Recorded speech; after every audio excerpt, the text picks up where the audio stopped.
Hello, John.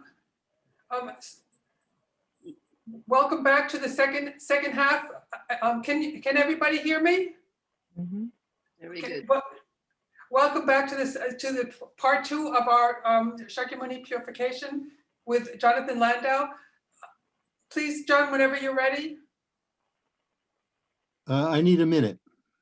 Okay.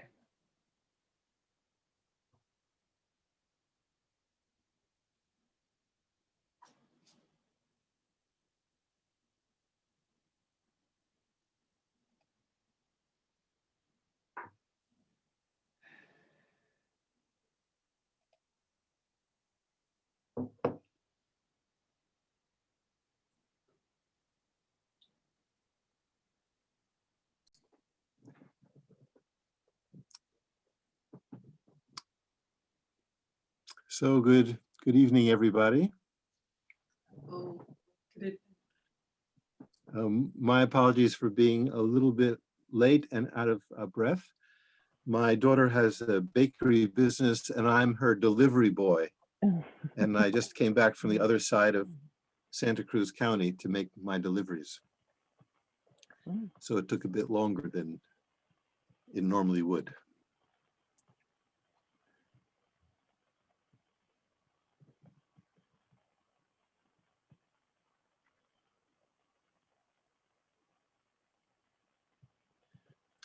So ordinarily,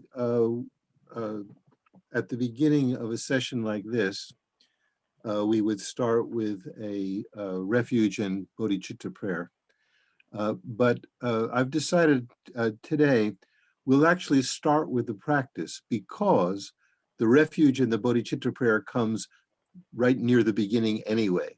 So it's not as if we're skipping over it, we're just amalgamating it with the purification practice. Okay?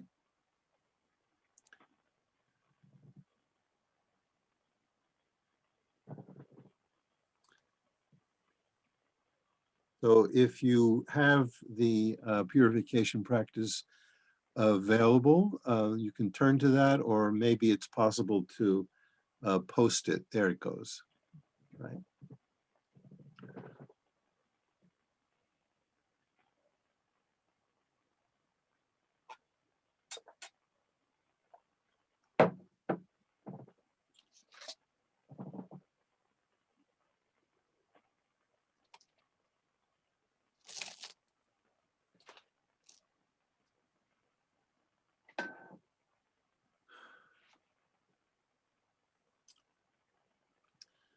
All right. So, and Sunny, is my voice coming over clearly? Yeah. Okay. So, this purification practice with Guru Shakyamuni Buddha, if you remember from last time, begins with an initial visualization, which can be done either in a simplified manner, in which we view the Guru, Buddha, the source of our inspiration, our spiritual mentor, simply as a radiant sphere of light. And that light represents his wisdom and his compassion, the radiance of all of his good qualities. And you feel that that sphere of golden light is hovering in front of you at the level of one's forehead, but about a body's length in front of us. The reason that I've been told why they suggest we visualize this as being a body's length in front of us is that gives us room in our meditation practice to offer a full prostration to it. Okay. And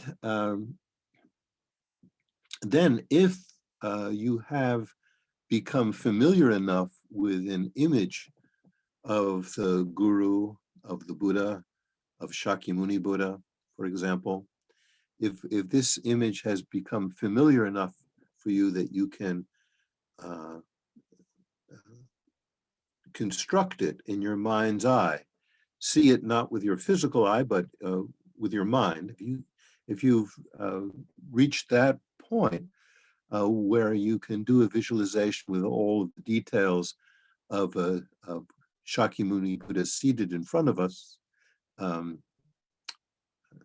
inseparable from our source of inspiration, our teacher, our mentor, our guide. If we can do that, then we can do the elaborate initial visualization, is just simply to go through the figure point by point and constructing it so that we can hold it in our mind's eye. But for this time, for this particular session, at least at this point, it's not necessary for us to go over the elaborate visualization. If you can see it in your mind's eye, if you can picture Buddha, the Guru, that's great. If you can't, then just simply the sphere of golden light radiating with all of the qualities of enlightenment is more than sufficient.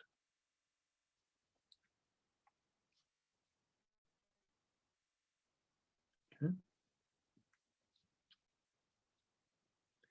And then the last paragraph in the initial visualization, the elaborate version of the initial visualization, describes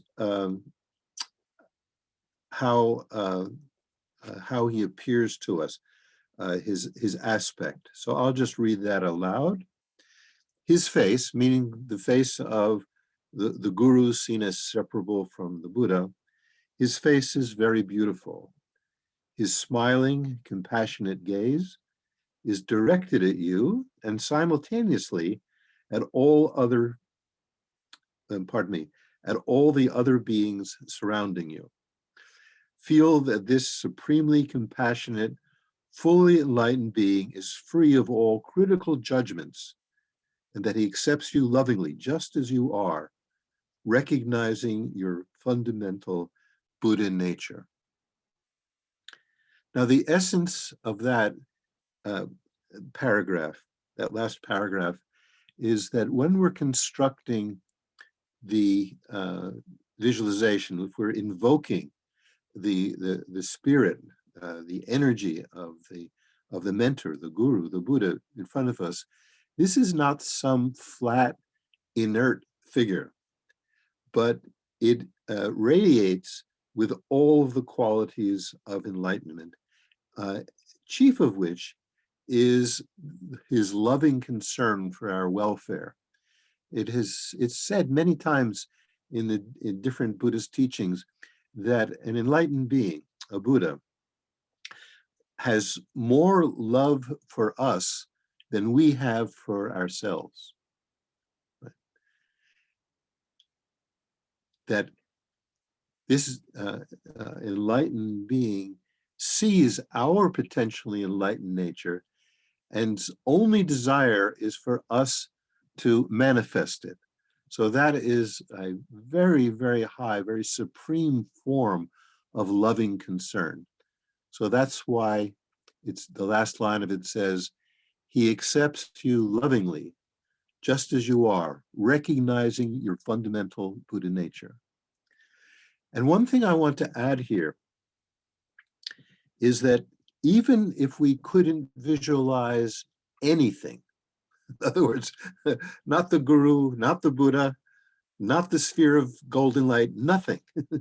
If we couldn't see anything, but if we were able to cultivate the thought that we're seated in the presence of a supreme being who loves us from the depths of his being and only wishes for us to be happy. In other words, there's no, for a person like I'm describing now, there's no visual image that's coming to his or her mind at all, yet the person feels connected with this loving, compassionate, protective being. And we do have times in our life, especially I think we could say when we're very little, but it can happen anytime in our life, where there may be someone who is not present with us, so we can't see him or her. Maybe it's our loving mother or a loving father, someone like that. We can't see that person, so there's no visual image we have connected, but we feel the presence of his or her loving concern for us. So it's as we feel a real presence even without any visual image to go together with it. Okay, so so what is being offered here is a series of ways that we can do this initial visualization. We can do it as a sphere of light. We can do it as a fully detailed Guru Buddha seated in front of us, or we could simply feel that we're in the presence of this loving, compassionate being who wants nothing for us other than our happiness. And of course, the highest happiness is for us to be able to manifest our potentially enlightened nature, our Buddha nature, and experience that, which is way beyond ordinary limited pleasure or happiness. It's a supreme happiness. Okay? So before I move on, is there any question about what I just mentioned in terms of how we can do this beginning practice, the different ways we can do the visualization, the invocation of the Guru Buddha? Okay, so if you have something about that comes up later, you can ask then if you have nothing now. All right. So now,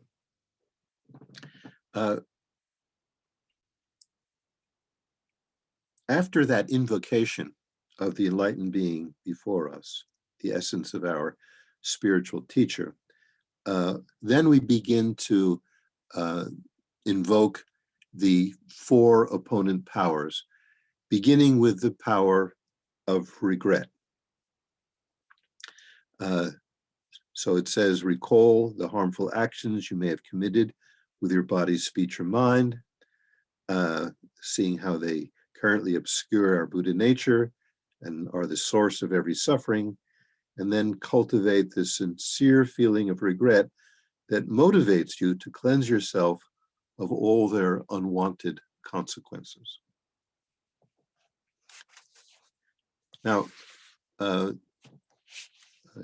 yesterday, I think it was, I received an email from Sheila, who asked a very excellent question about which actions, since there could be very many things that we remember and many more things that we don't remember, that if we could remember, we would regret them. In other words, all the many remembered and non-remembered negative actions of body, speech, or mind, of all of those, which do we focus on? Which ones do we choose? And after we say a few words about the refuge in bodhicitta, I'll return to that question and speak about it a little bit. Okay. So the power of regret is cultivating the mind, which recognizes that something or some things that we have done through our body, speech, or mind has been harmful and therefore have negative suffering consequences. And because we don't wish to experience those negative consequences, because as His Holiness the Dalai Lama always repeats, all beings are alike in wishing to be happy and wishing to avoid suffering. So if we recognize that a particular action that we've done is the cause of suffering, then of course we regret having done it.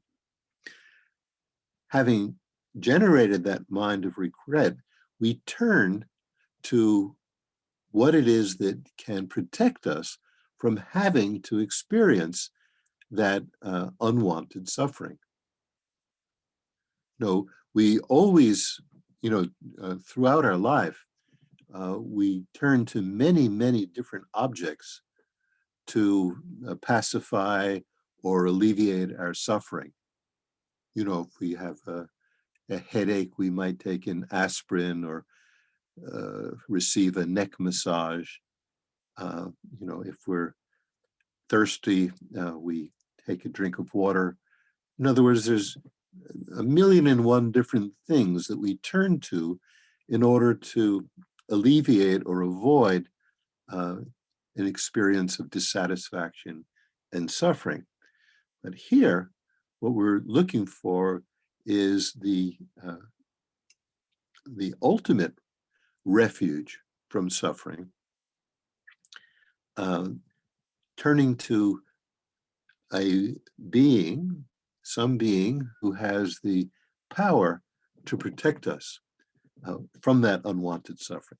In other words, not someone who gives us a temporary relief of an aspirin or a glass of water, but someone who shows us the way that we can purify that negativity and either completely avoid having to experience the suffering which would normally follow from it, or at least greatly reduce the strength of that suffering.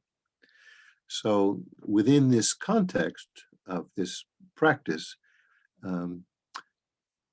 the image of the Guru Buddha is what we're turning to. And generally speaking, a practice like this, a purification practice based on a figure of a Buddha, is something that we come to having developed some understanding, some reason-based faith as to why the Guru Buddha is a valid source of refuge. There may be some people in the world who they just immediately hear the word Buddha or Guru, and they instantly develop faith that this is someone who can help us alleviate suffering and make our life meaningful. But for most of us, before we can develop any sense of relying on this figure to be able to protect us from unwanted suffering, we have to learn something about what a guru is, what the Buddha is. And over a period of time, having received teachings, having seen the activities of our guru in everyday life, having read about the qualities and tested those qualities ourselves of an enlightened being. In other words, through gaining familiarity, over a period of time, we can build up a reason-based faith that the Guru Buddha indeed does have the power, that he or she is someone that we can turn our hopes towards, that they have those, not only the good qualities that enable them to help us, but the compassion and love which motivates them to help us. Okay, so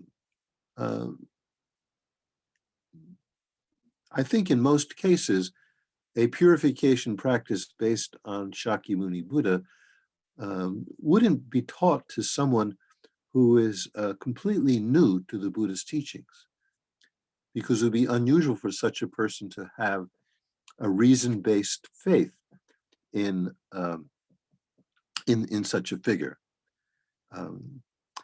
But over a period of time, through study and exposure, it is possible to cultivate that. And that's quite different from blind faith. blind faith may be powerful, but it's often very short-lived.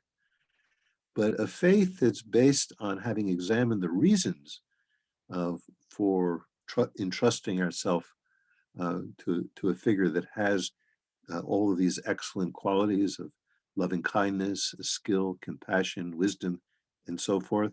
That kind of reason-based faith is something that can be very, very stable and long-lasting, something that we can rely on. Right? Here I want to add something which is not a natural element of this practice. And but I am emboldened to add it because I saw Lama Yeshe do something very much like what I'm going to describe. This was a case in which Lama Yeshe was speaking to a group of Midwestern, most of them ladies actually, Midwestern ladies, who had developed a very strong connection with him. But all of them had a very, very powerful Christian faith.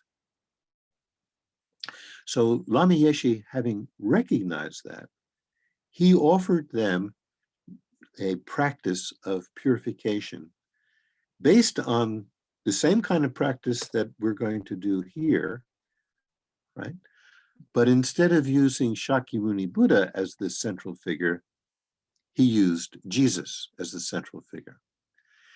This was a very, very skillful means because all of those people in that group had already developed a very, very strong faith in Jesus as a savior, as a mentor, as an exemplar. And so there was no stretch of their imagination to feel that all of the purification was coming via a figure that they already had cultivated a very strong connection with.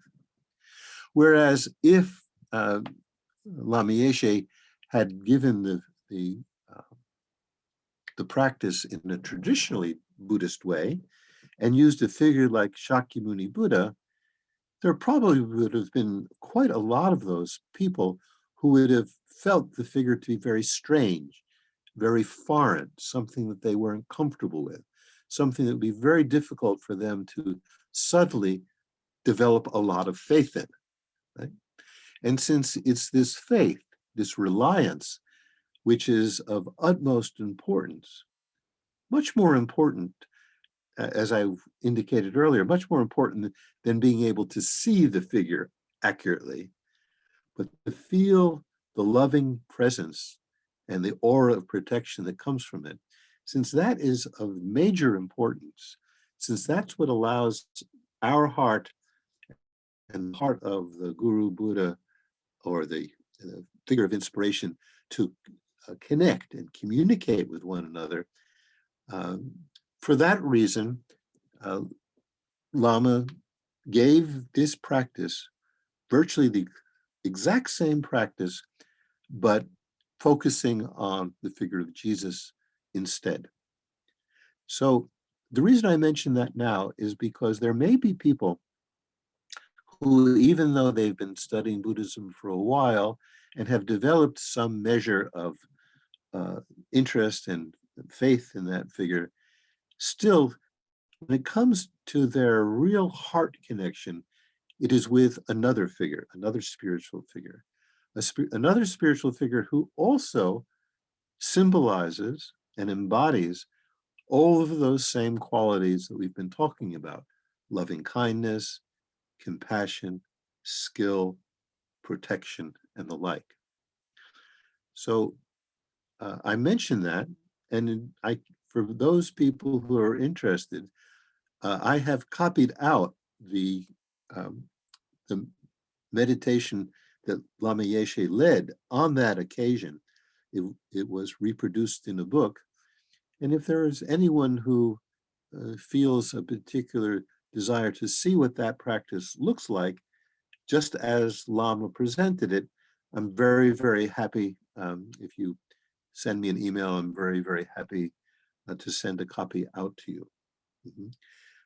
But I'll tell you beforehand that that when you receive that figure, that practice, and you compare it with this practice, you'll see that except for very few minor details, it's exactly the same practice. Okay? Or maybe more accurately, the essential aspect of that practice, focusing on Jesus, is the same as the essential characteristic of the practice focusing on Buddha. Okay. So with the figure of our refuge in front of us in any of the forms that we have already discussed, the simple or the elaborate or any other aspect, focusing on the presence of such an enlightening being and his readiness and ability to help us, then we take refuge, which is the first part of the power of reliance. So there that is on, it's on the screen now. So together we can recite it. And what I'm going to do is recite it in Sanskrit one time, then the English of it one time, and then return to the Sanskrit for the third and last time. Because very, very often the repetition of refuge prayer is something that is done 3 times. As it says just above those mantras, it says, in such a state of mind, go for refuge 3 times.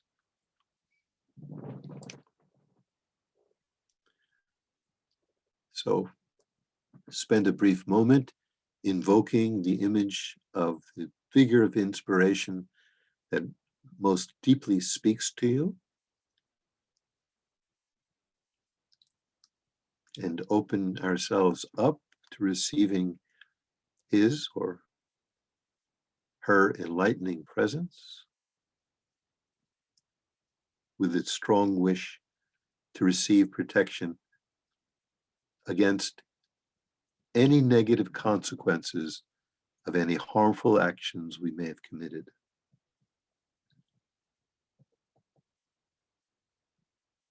Namo Gurubhya, Namo Buddhaya, Namo Dhammaya, Namo Sanghaya. I take refuge in the Guru. I take refuge in the Buddha. I take refuge in the Dharma. I take refuge in the Sangha. Namo Gurubhya, Namo Buddhaya,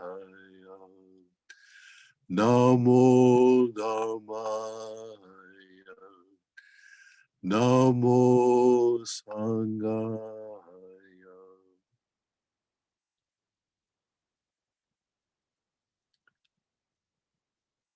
And it might be interesting for those of you who don't know, but the 3 repetitions of a refuge prayer like that, done in any language, Sanskrit, Tibetan, English, those 3 repetitions, that is the ceremony for officially becoming a Buddhist. In other words, if we reach a certain point in our life that we want to seriously enter into the Buddhist fold and take refuge in the Buddha as the basis for our practice and as the basis for other vows, like bodhicitta, and tantric vows, then this ceremony is an extremely simple one. It can be expanded, but in its briefest form, it's simply the repetition, the recitation of this refuge formula 3 times. Okay?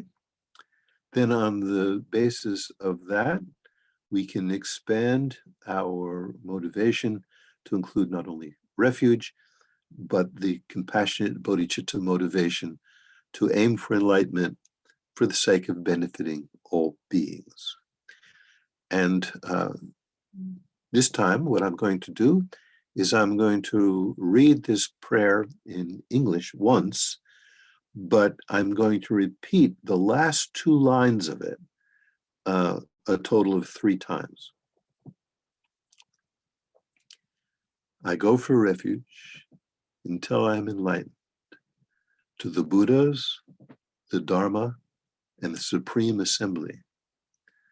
By the virtuous merit that I collect, by practicing giving and other perfections, may I attain the state of a Buddha in order to benefit all sentient beings. May I attain the state of a Buddha in order to benefit all sentient beings.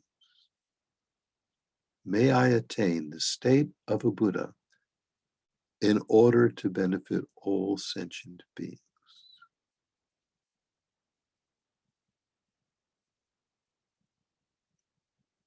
Even though those are the words that we can recite on this occasion, we can think as we're doing it that when we say, may I attain the state of a Buddha, one of the things that means is, may I be able to gain freedom from everything that obscures my potentially enlightened nature, so that I can manifest as a completely enlightened being with all the skill and ability to benefit all sentient beings. Okay? Sometimes it is helpful to paraphrase or build in a commentary on the prayers that we say, because I know from my own experience that if there is a certain prayer, even though it might be a very beautiful one, a very powerful one, sometimes after having repeated it many, many times, sometimes it loses its flavor.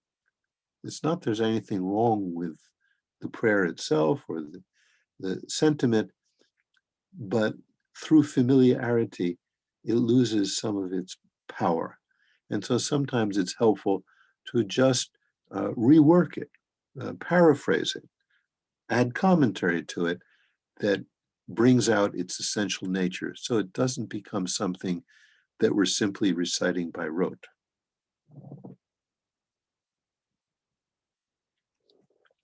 And then after that, it's very often part of the practice of refuge and bodhicitta to enhance our bodhicitta motivation by cultivating the 4 immeasurable qualities of equanimity, love, compassion, and sympathetic joy. Here, in this case, we'll simply do that by reading or reciting the prayer in English. And as I think I mentioned last time, this is kind of the one of the shortest versions of a 4 immeasurable prayer, but each line of it can be expanded upon. But for the time being, this version of the prayer is something which we can do, and with the knowledge that there are ways of increasing its strength by expanding upon it. And teachings on how to do that are quite readily available. So,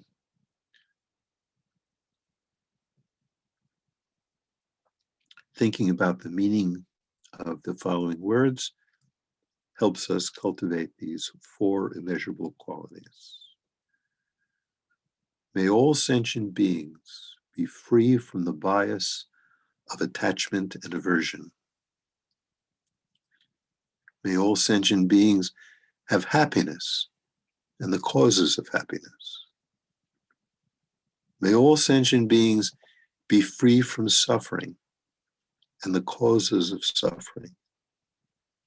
And may all sentient beings find fortunate rebirths and complete liberation. And once again, for our own personal purposes, where it says, may all sentient beings be free, etc. You know, sometimes you can make your practice very specific and very powerful by mentioning specific beings for whom you're generating this wish for their happiness. So may all my neighbors have happiness and the cause of happiness. May all members of my family have happiness and the cause of happiness. May all the people that I've had difficulty with have happiness and the cause of happiness. In other words, we can make it very specific to our situation at the moment. We're not, by doing this, we're not forgetting about all the other sentient beings, but we're using the particular interests we might have on a particular day to connect with a certain group of beings, and then our wish goes from them, the beings that we've connected with, we've generated some kind of heart connection, some kind of true interest in their welfare, and then from that connection, then we can think, as we're saying it, as we expand it, that it includes all sentient beings. If you're familiar with some of the prayers that Kabje Lama Zopa Rinpoche often suggests we do on different occasions, his prayers often take a form like that. He talks about very specific sets of beings, like, for example, if he's doing it at a Dharma center, he might mention it, may all of the teachers and students at this center, may all of the patrons supporting the center. As he mentions all the people who have a direct connection with that center, and then he adds, and all sentient beings. So it mentions a subgroup to begin with, and then all sentient beings. So that's a very powerful way of doing the practice. Many times that's a bit better than just doing all sentient beings, because that phrase itself, all sentient beings, again, become, through constant repetition, can lose its meaning. But if we bring to mind specific people and then add, and everyone else, then it's no longer just simply a bunch of words that we're repeating, but something that relates to how we're feeling. Okay.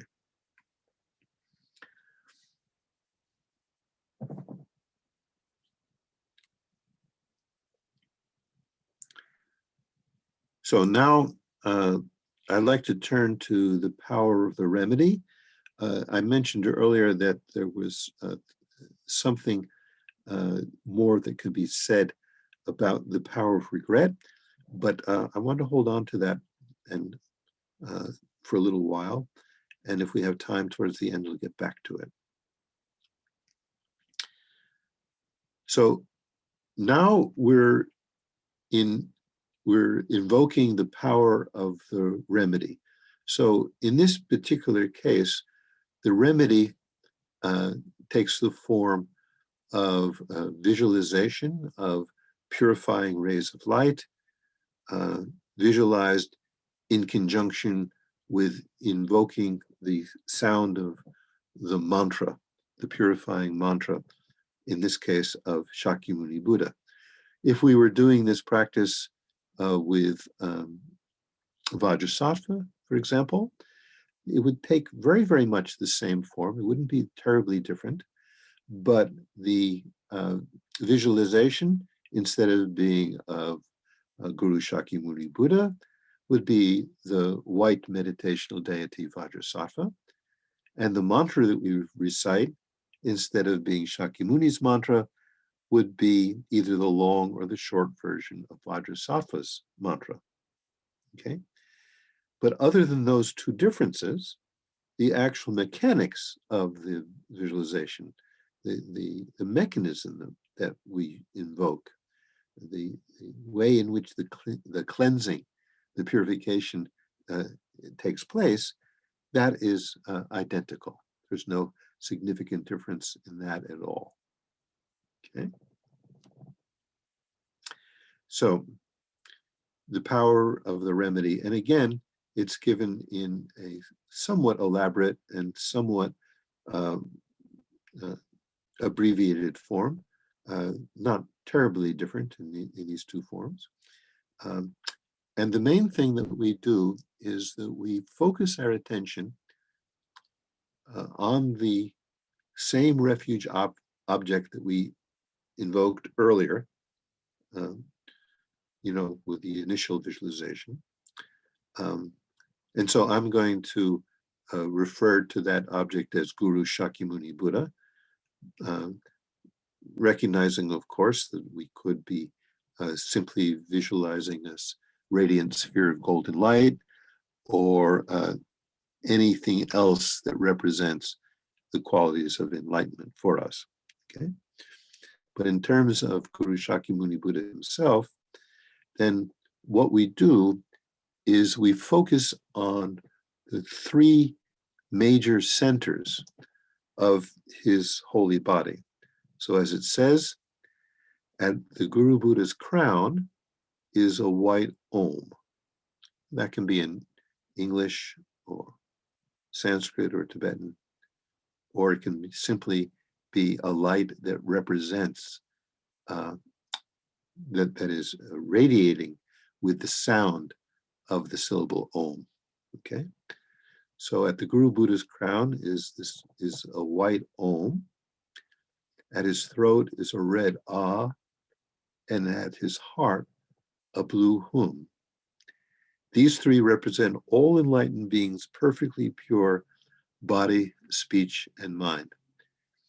And for those of you who have received teachings on other meditational figures, maybe through other tantric practices and so forth, you'll immediately recognize that all of those figures are visualized as having syllables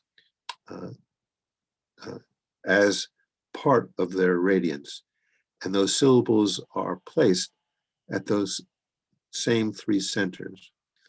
So the Om represents the purification of the body and is visualized at the body's chakra center, which is the brow or the crown of the head. Then the throat center is visualized as red color and radiates with the sound, or vibrates with the sound of Ah. And at the heart, a blue Hum. Right? So these are virtually universal. Sometimes there may be figures that other psychic centers in the figure may also be visualized in addition to these three, but I don't know that I've ever seen a practice that doesn't at least contain an white Om at the brow, a red Ah at the throat, and a blue Hum at the heart.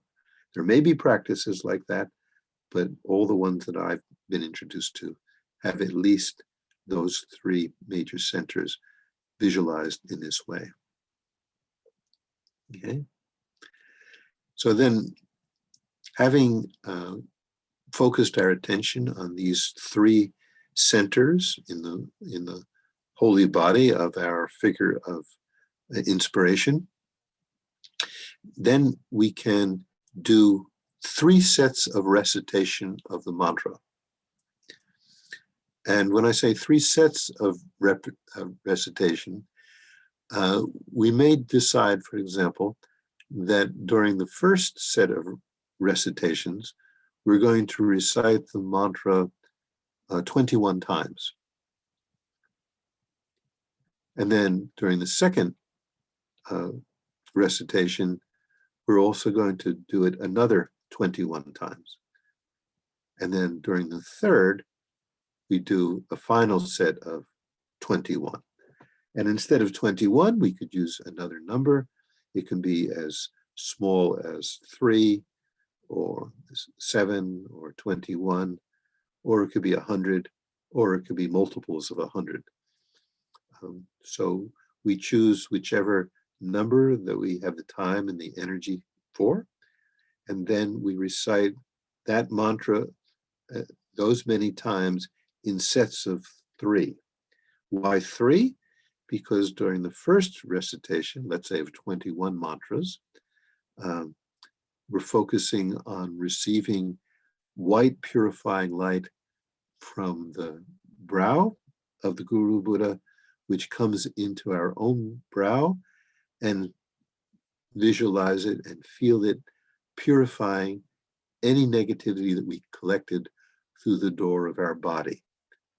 So for example, if in your past, you know that you've engaged in great physical harm to someone else, up to and including maybe even killing, but certainly other negativities such as sexual misconduct and stealing, then as you recite the first set of 21, the white light from the crown or the brow of the Guru Buddha in front of us radiates into our brow and cleanses those defilements of the body. And then we do the same kind of thing for speech and for mind. 21 recitations of the mantra for purifying speech with red light, and then 21 recitations of the mantra with the blue light for purifying negativities of the mind itself.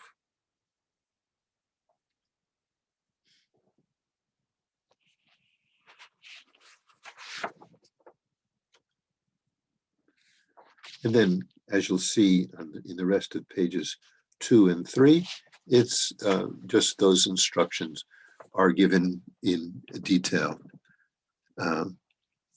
During the second mantra recitation, visualize that a stream of purifying red light flows from the Guru Buddha's throat and enters your throat, cleansing you of all negativities accumulated through harmful actions of your speech.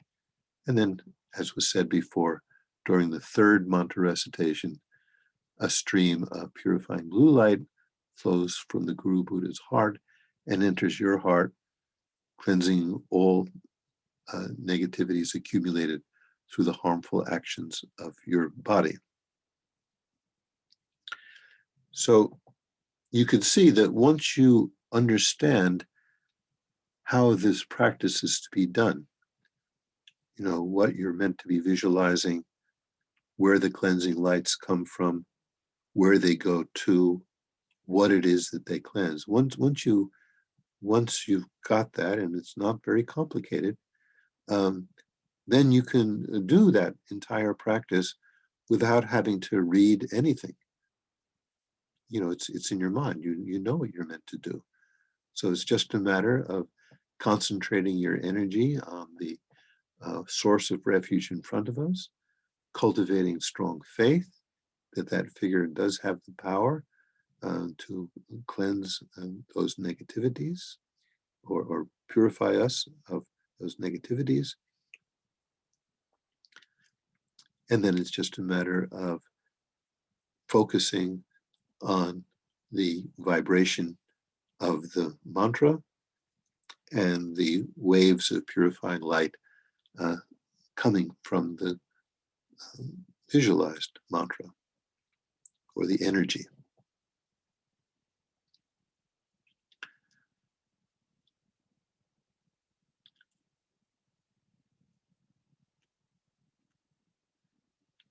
So then, says the mantra recitation, while this cleansing light flows into you, recite Shakyamuni's mantra 3, 7, 21, 108, or as many times as you like. So what I'd like to do now, and Sunny, forgive me because I didn't alert you to have this ready, but you might have it ready anyway, is we have different versions of Lama Yeshe's, different lengths, I should say, of Lama Yeshe's recitation of this mantra. And the shorter one lasts about 5 minutes. So if you have that available, and I do apologize for not alerting you to it more recently. I wonder if Sheila or Jennifer have it. Yes, hi, I do have it, and I'm happy to play it. And if you hear a cat in the background, that is not Lama Yeshe. But hopefully the audio will be clear. One moment. So let's pause just for a second while it's being set up, and during that time, see if we can create the atmosphere for ourselves that was described earlier. In other words, we're seated in the presence of the Guru Buddha here, of course, through the great Lama Yeshe playing that role, and a perfect candidate for being the one who is reciting the mantra. Of course, so many of us who were grew up in the FPMT first heard the mantra by Lama Yeshe reciting it just as he recites it here.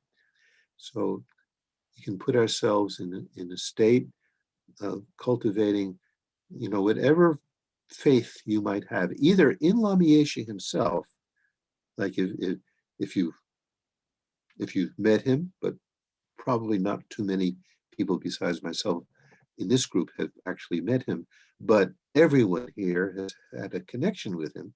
It's impossible to avoid. All the centers were founded by him and Lama Zopa Rinpoche. Many of the texts and the books that we read are by him. Many of the prayers are composed by him. And the whole inspiration is from him. So even if we never met him in the flesh in this life, we may have cultivated a very strong sense of connection, of reliance, thinking of him as a true valid source of refuge. It always amazes me when I meet people who, the way they talk about Lama Yeshe makes me feel, oh, they must have been a very close disciple of his, only to find out later that they never met him. In fact, they may not have even have been born when he was alive. And yet, through exposure to all his great works, they've developed this kind of faith. So spend a moment to place ourselves in a situation where we recognize that there are limitations that we wish to purify, or coverings we wish to remove, qualities we wish to expose. Right? And then recognize that the Guru Buddha here, through the form of our great Guru, Lama Yeshe, is reciting the mantra, and then these waves of inspiring strength are coming from his 3 centers. And for the first one, let's just simply focus on white light coming from all 3 centers of the Guru Buddha, of Lama Yeshe, simultaneously. So we're receiving purification of body, speech, and mind. And do it in whichever way makes you feel that actually you are receiving something, that an actual cleansing, a purification, a removal of coverings is being experienced. Okay? So cultivate the whatever level of visualization you're comfortable with.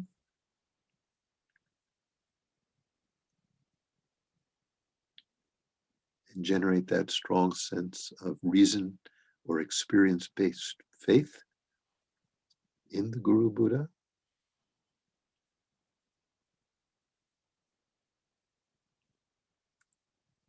And then we can,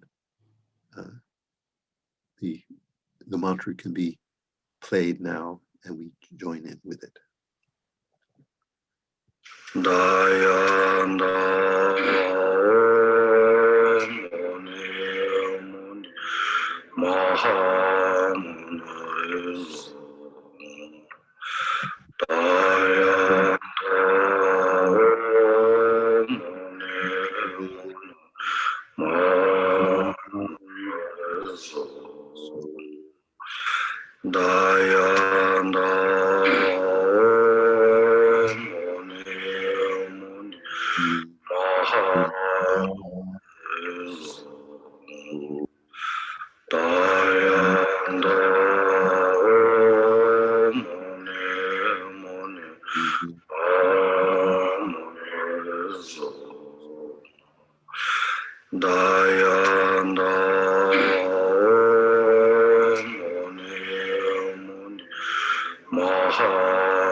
And if we were able to concentrate sufficiently,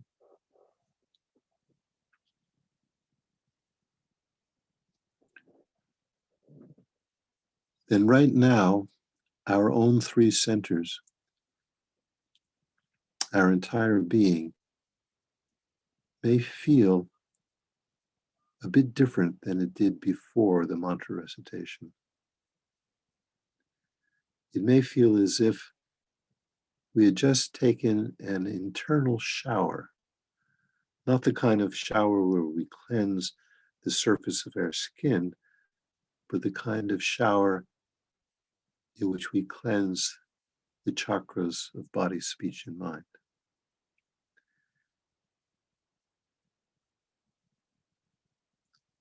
We may not have had much of an experience first time that we did it, or we might have beginner's luck and have a particularly strong experience, even on the first set of recitations.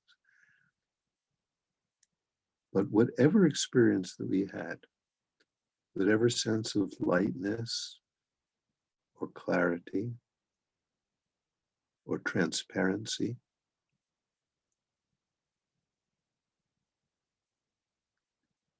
whatever may have arisen, we just allow our attention to focus gently on that.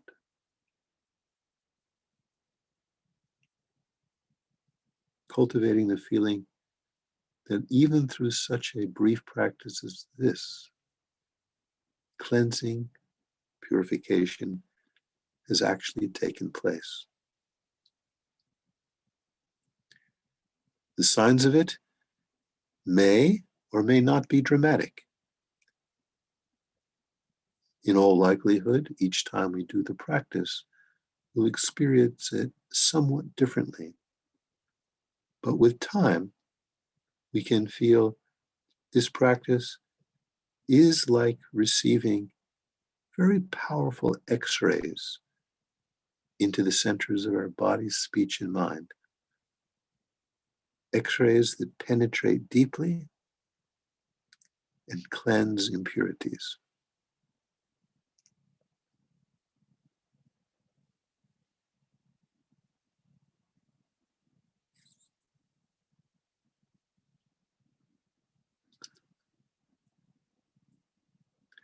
So as it says,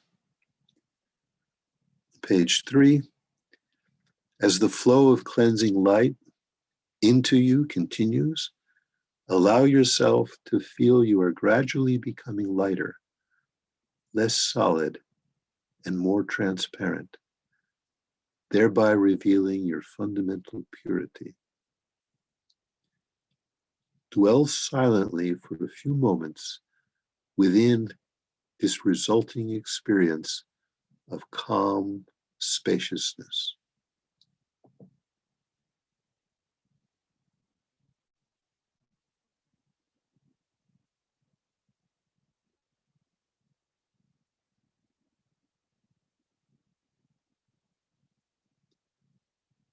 So even if there was only a meager amount of feeling associated with that practice on a particular occasion,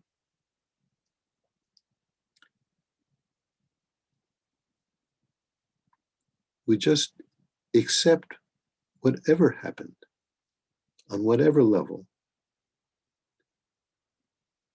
even a slight sense of clarity or transparency, of purification, is quite brilliant. So accepting that and gently let our mind marinate in that experience, as if our body, our mind, our speech, our entire being soaks up the quality of purification, of cleansing. And then just stay as single-pointedly as we can for just a few moments. No need to push too hard. And if this kind of practice is done repeatedly over a period of time, we'll be receiving more and more purification as we familiarize ourselves with the practice.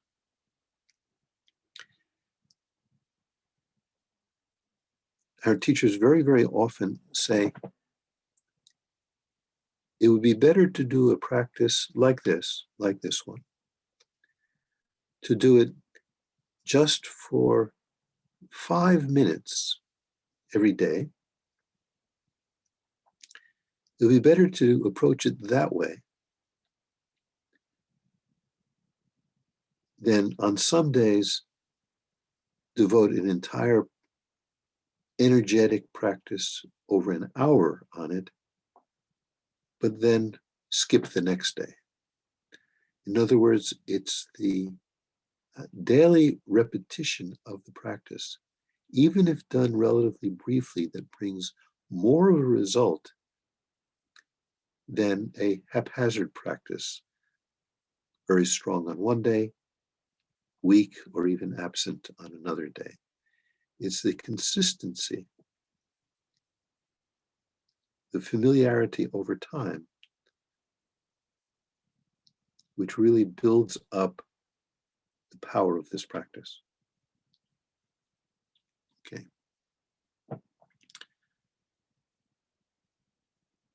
Then once we've generated is, some sense of clarity, purification, transparency, whatever you want to call it,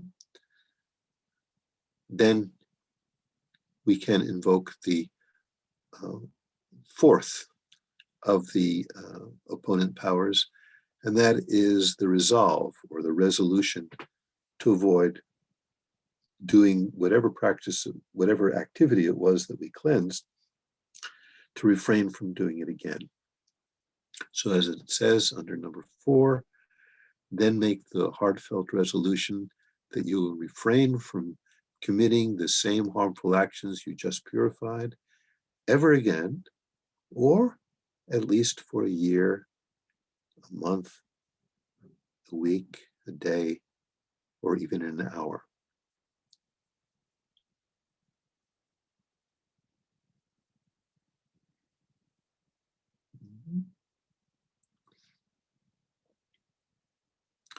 So that concludes the four applications of the 4 opponent powers, but it doesn't conclude the entire practice. There are still other things to do that makes this practice very, very strong. And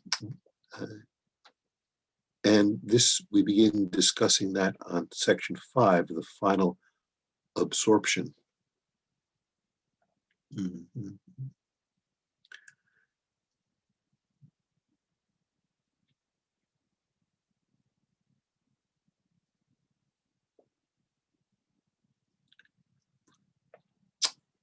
Maybe at this time I'll just simply read that. There's still some comments that I'd like to make in the 15 minutes or so that we have left of our time together. So now imagine that the source of inspiration you had visualized before you melts into a sphere of golden light that contracts and becomes more concentrated as it comes to the space just above the crown of your head. This concentrated sphere of radiant golden light then slowly descends through your crown, and the emphasis is on allowing this descent to happen very slowly, very consciously. And as this concentrated sphere of golden light descends through the crown of your head and eventually comes to rest at the center of your heart chakra, as it makes its descent down the central channel, feel as it does so, it induces an experience of bliss at each of the points it passes through. Then when it comes to rest in the center of your heart chakra, feel that your ordinary sense of self, the unworthy, unlimited, and burdened with false sense that we very often have, and all one's wrong conceptions disappear completely. In that instant, you become one with Guru Shakyamuni Buddha's holy body, holy mind, in the aspect of vast and boundless space. So as the concentrated sphere of light comes to rest in your heart center, allow all the ordinary identification that we have with this gross physical form to evaporate.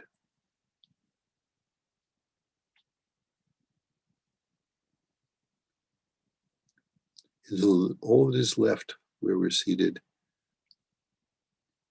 is Shakyamuni's holy mind in the aspect of vast and boundless space. Concentrate on this limitlessly spacious experience for as long as possible. Even just a few moments is sufficient, allowing no other thoughts or ordinary appearances to distract you.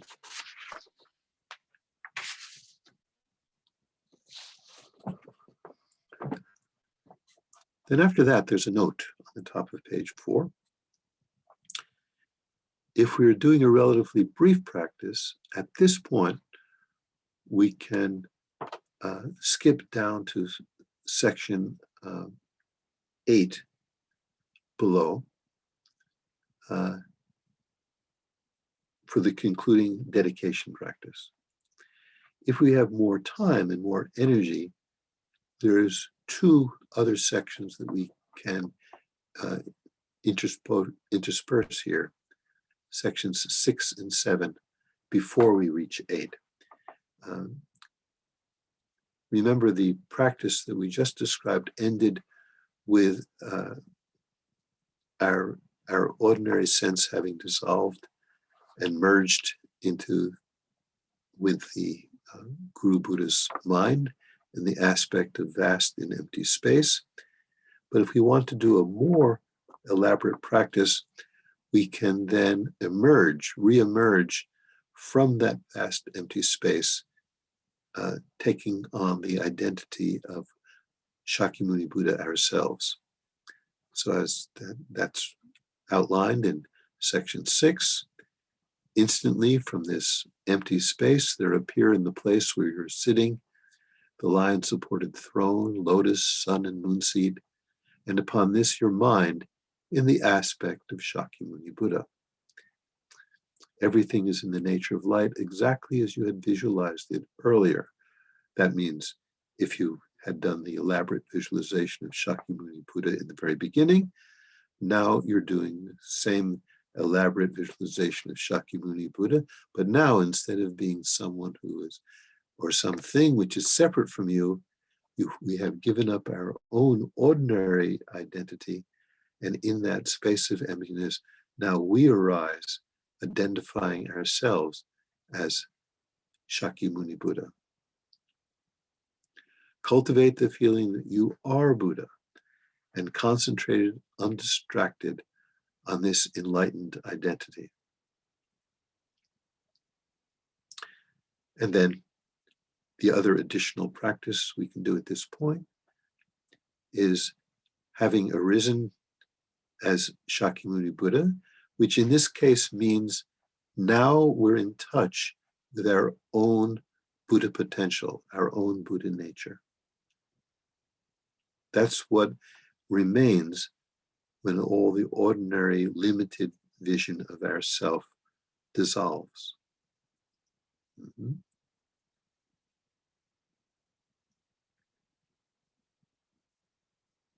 So, identifying ourselves as a beacon of enlightened energy. Then, as it says there under 7, turning your attention to the sentient beings surrounding you in every direction. All men, all women, all friends, all enemies, neighbors, everyone else. Generate love and compassion for them by recalling that they all want to achieve happiness, peace of mind, and fulfillment, just as you do, and that they all want to experience freedom from dissatisfaction and suffering. So with this heartfelt understanding, send forth from the center of your heart multicolored rays of light in all directions as you recite the same mantra.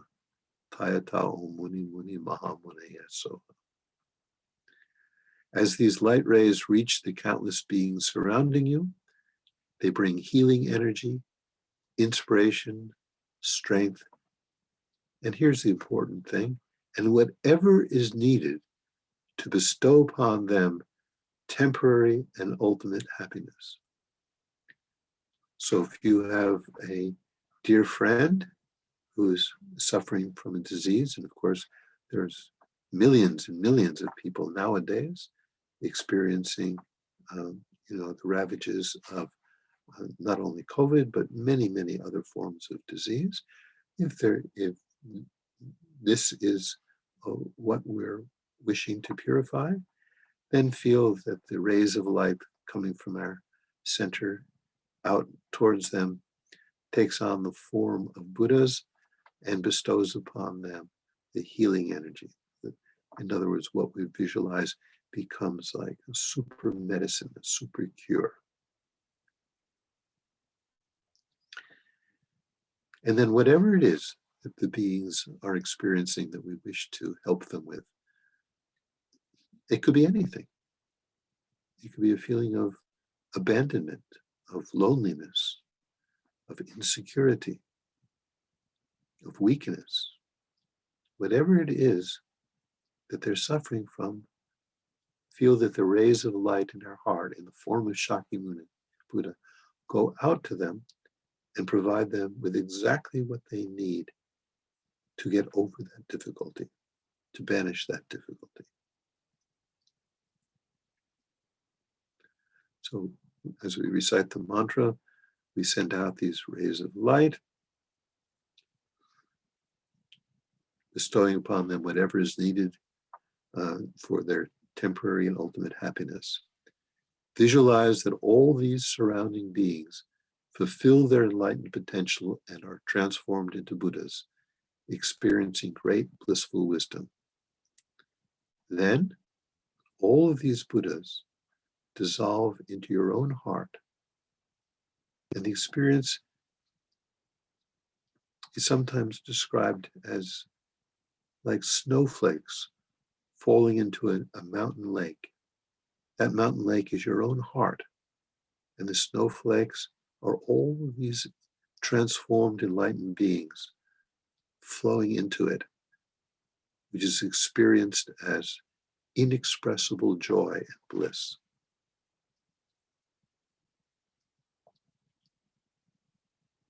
And then it's time to do the concluding dedication. And as I said before, we can go from the step 5 directly to 8, the dedication, if we wish to do a shorter practice, or we can do sections 6 and 7 first.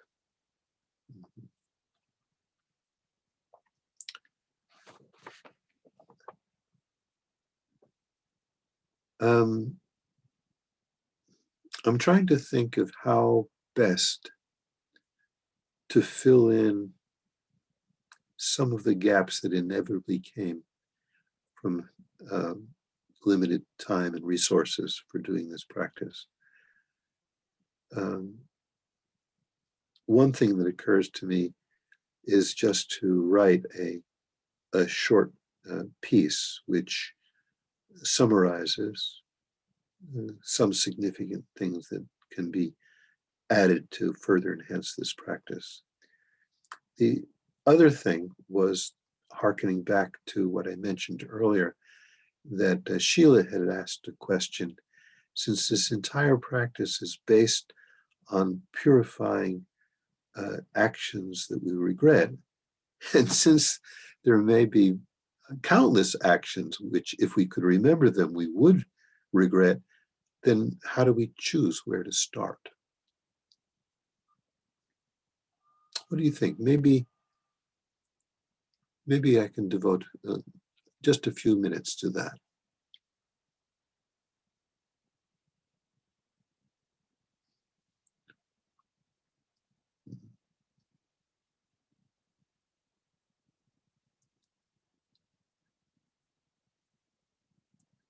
So many of my teachers have suggested that when we reach the end of the day, and before we're about to end the day, our actions by going to sleep, going to bed, right?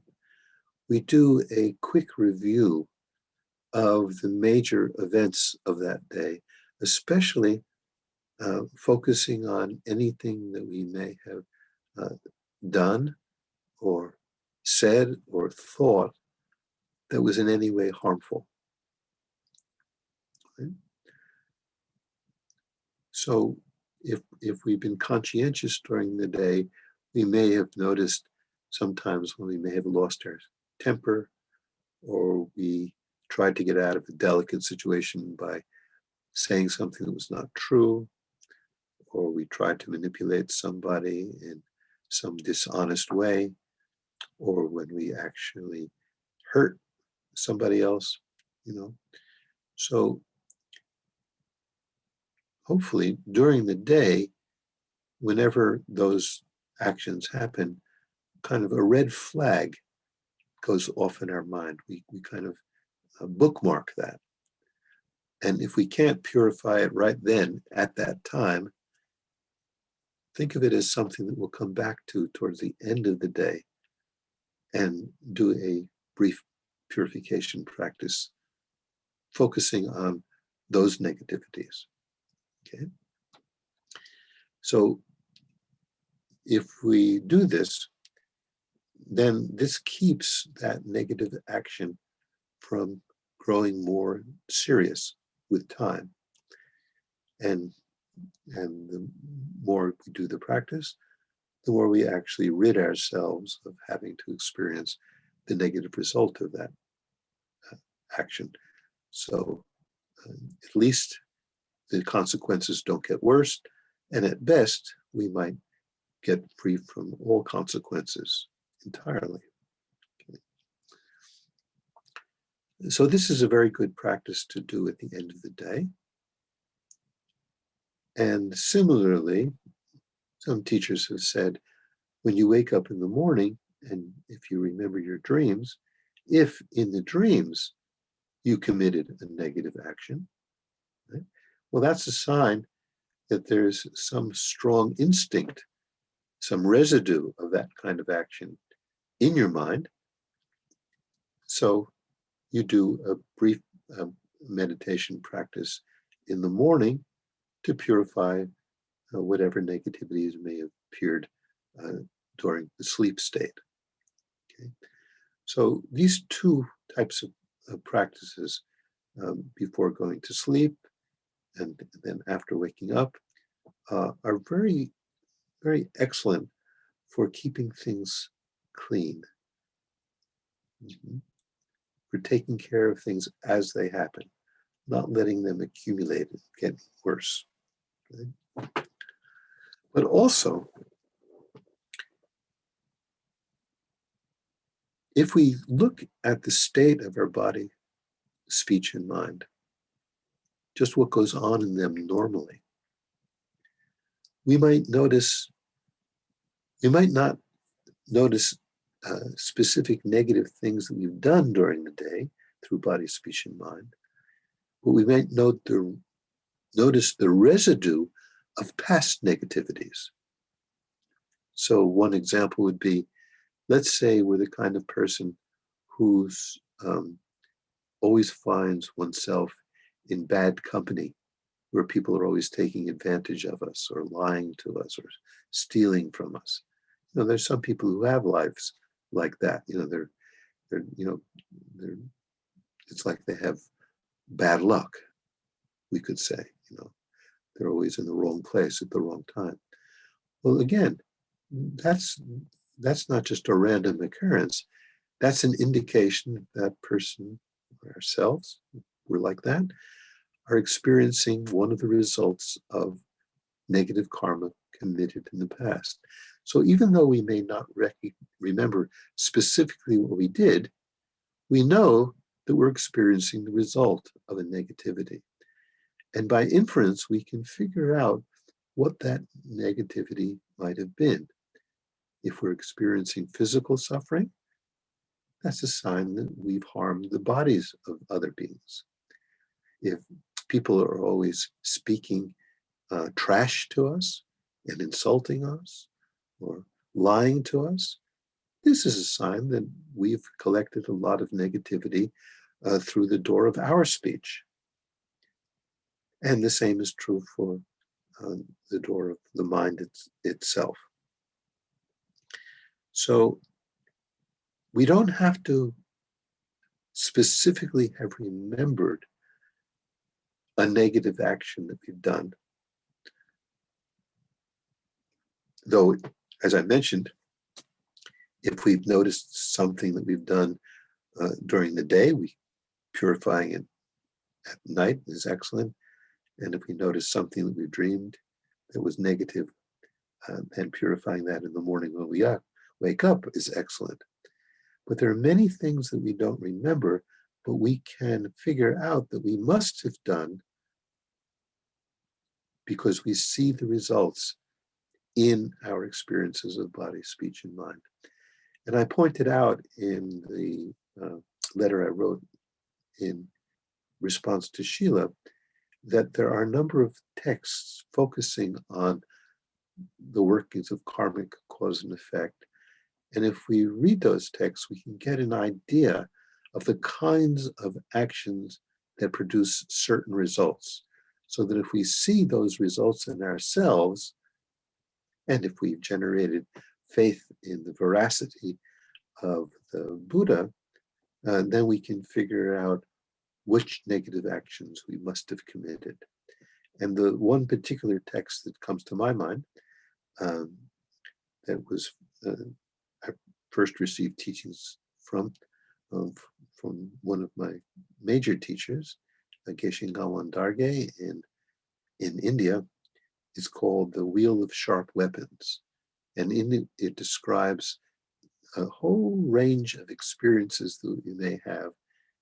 And it explains, if we have those experiences, what the karmic causes of them probably were. And so once we get a sense of that, then it becomes not that difficult to imagine even the things that aren't specifically mentioned in the text. We can extrapolate from them. So that's a very excellent text. It's not very, very long. And the version that we worked on in India was published in India, but since then I think it's been published in other places. But the title again is The Wheel of Sharp Weapons. And there are other texts as well, but that's the one that I'm most familiar with. Okay. So I didn't leave time for you to ask questions.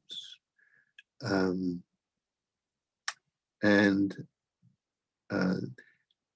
there wasn't really much I could do about that because there was enough things that we had to cover that I felt it was imperative to cover them. But if questions come up and if there are things that are transmitted to me, and if I feel I have a handle on what the answer may be, then I'm very happy to write back to Shantideva Center and have that be passed on. Or if there are questions and that I don't really have the expertise to be able to answer, I might know of some source that you can turn to get more clarification. The the subject matter of karma is, as I think everyone here knows, a vast subject matter. And karma is quite interesting because in its basic formulation, it's very, very simple. Its basic formulation, if we speak or act with an impure mind, suffering follows. If we speak or act with a pure mind, happiness follows. Very, very simple, very direct. But that's just a very general understanding of the workings of cause and effect. If we want to get a handle on the more specific way karma manifests, and to learn what makes karmic actions heavier or lighter, what has to be present for a karmic action to be complete, the things that we can do in addition to these kinds of purification practices to alleviate the or to avoid the unwanted consequences of negative action. All of these things are present in the teachings in quite a bit of detail. So karma is something which is at one and the same time very simple and very direct. Good leads to good, bad leads to bad. And at the same time, it's very, very complex, so complex that to understand the workings of karmic cause and effect in its depth is more difficult than gaining an understanding of emptiness or shunyata. Because emptiness or shunyata is something that we can get a very good understanding of simply through the power of reasoning. Whereas there's many aspects of karma that are only available when our mind has achieved a certain level of purity and we can see things directly. And so for many of the teachings on karma, we have to rely on the testimony of an enlightened being who's achieved that level of purity. No matter how intelligent we are, there are certain things that we can't figure out for ourselves until we reach a point where our mind has become pure enough to see that reality directly. Okay? So for that reason, gaining a thorough understanding of karma requires more than just intelligence. It requires having advanced along the spiritual path enough to have the tools to allow us to gain that realization. Okay. So I think that's maybe it. Actually, I went over a bit, for which I apologize. So this is a form of dedication which is based on teachings I've received from many of my teachers, amalgamated together. So with the understanding that nowhere within the three spheres of dedication, that is oneself as the one making the dedication, the aims you're dedicating for, and the act of dedication itself, nowhere in the three spheres of that action of dedication is there even one atom of concrete self-existence. You know, with some, at least being able to say those words and get a sense for what they might mean, even that minimal level of understanding, with that level of understanding of emptiness, dedicate the meritorious energy and whatever insight you may have generated through this practice so that all beings may be freed from their mental and physical suffering.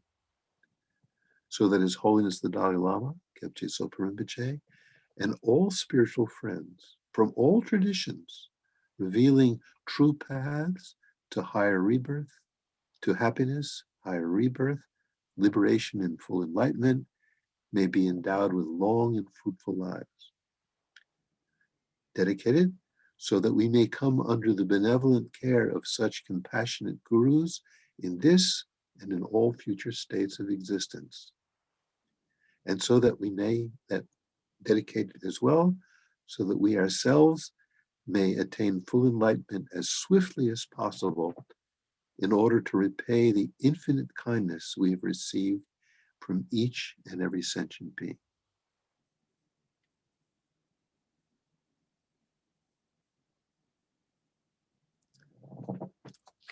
Okay. Thank you very much. Thank you for taking a little time out of your life to indulge this messenger boy as he comes back from his tasks of a Friday evening. And hopefully it won't be long before we can meet again in one form or another.